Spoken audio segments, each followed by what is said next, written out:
Okay, let's try showing you some Amazon FBA secrets. This software tool is one of the software tools that we use regularly in our own business, and our students also use this to find products. So I'm gonna do this live with you. Now, this is called Smart Scout, and one of the features it has is subcategories. So here I'm gonna choose my market first. So you can choose any Amazon market, Amazon US, Canada, Mexico, UK, Germany, France, Italy, India, wherever. And since I'm in Canada, I'm going to choose Canada and I'm going to go into subcategories. So it's always recommended by me, especially, to just stay with 2 to 3 categories max. Okay.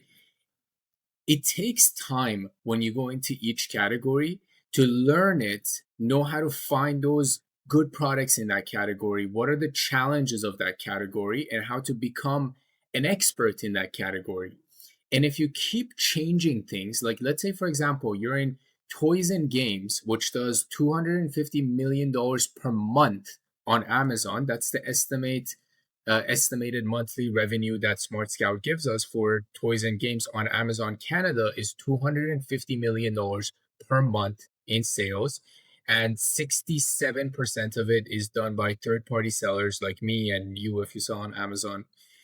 So when you go into this, by the time you learn it and you find some good products and brands and you become an expert in it, if you look in another category and be like, oh, health and personal care does really good, clothing does really good, tools and home improvements do really good, and you keep jumping through category and category, not only you never become an expert in that category that you choose, but you're just resetting that time it takes each time to be an expert in that category, and your speed slows down. So there's really no benefit to trying to be an everything store. You cannot be an everything store. You have to niche down to just 2 or 3 categories, and you only win big when you become an expert in that category. So let's get into it. Let's say I want to go into toys and games. Like I could just go here and I could open this up and see where the most money is going. So, for example, it says building and construction toys, $55 million a month. So, 55 million is going to building and construction toys. Games and accessories, 25 million a month. Arts and craft supplies, 17 million a month. All the way down to like, let's say the least are like hobbies, doing about 1.1 million a month, kids party supply 2 million a month. So then from here you choose, you say, okay, do I want to go where the most money is going, like going a market that's doing 55 million a month, which is buildings and construction toys? Or do I want to go even in a smaller area, go into like kids party supplies that does 2 million a month, but you take like the whole market, right? Like I'm not saying it's guaranteed you can do that. It's going to be difficult to take the whole market anywhere, but that's your decision, right? You want to take a little bit of the market that's doing $55 million a month, or do you want to take a big part of a market that does 2 million a month? Let's say you want to go into something average. Let's say learning and education toys that does $14 million a month. Then I can open this up more.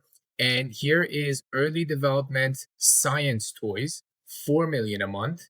You could do marble runs, 1.3 million a month. Flashcards, $800,000 a month on Amazon Canada only, not even on Amazon US or anywhere else.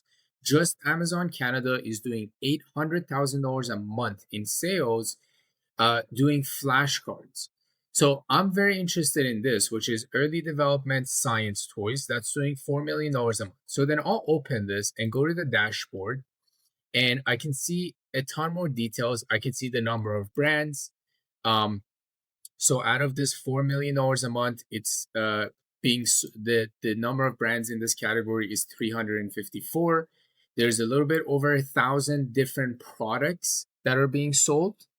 The average number of sellers in this category is 354, and average selling price is $55. So you can just see some more information.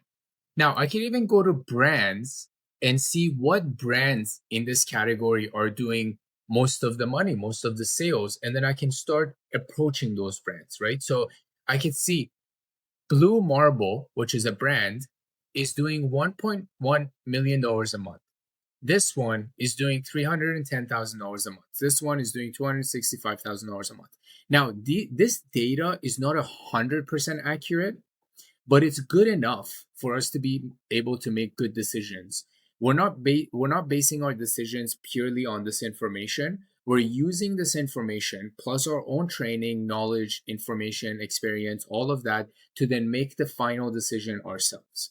So I'm just using this knowledge and I'm going in here and being like, okay, this is the biggest guy.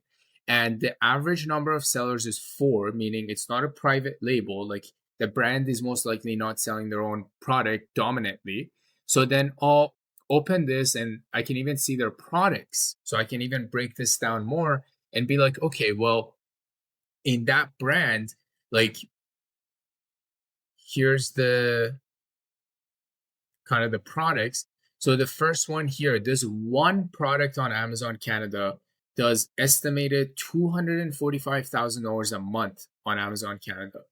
And so on. I don't want to open these because it goes into my private softwares and the things we use, but you can roughly see like the monthly estimated revenue.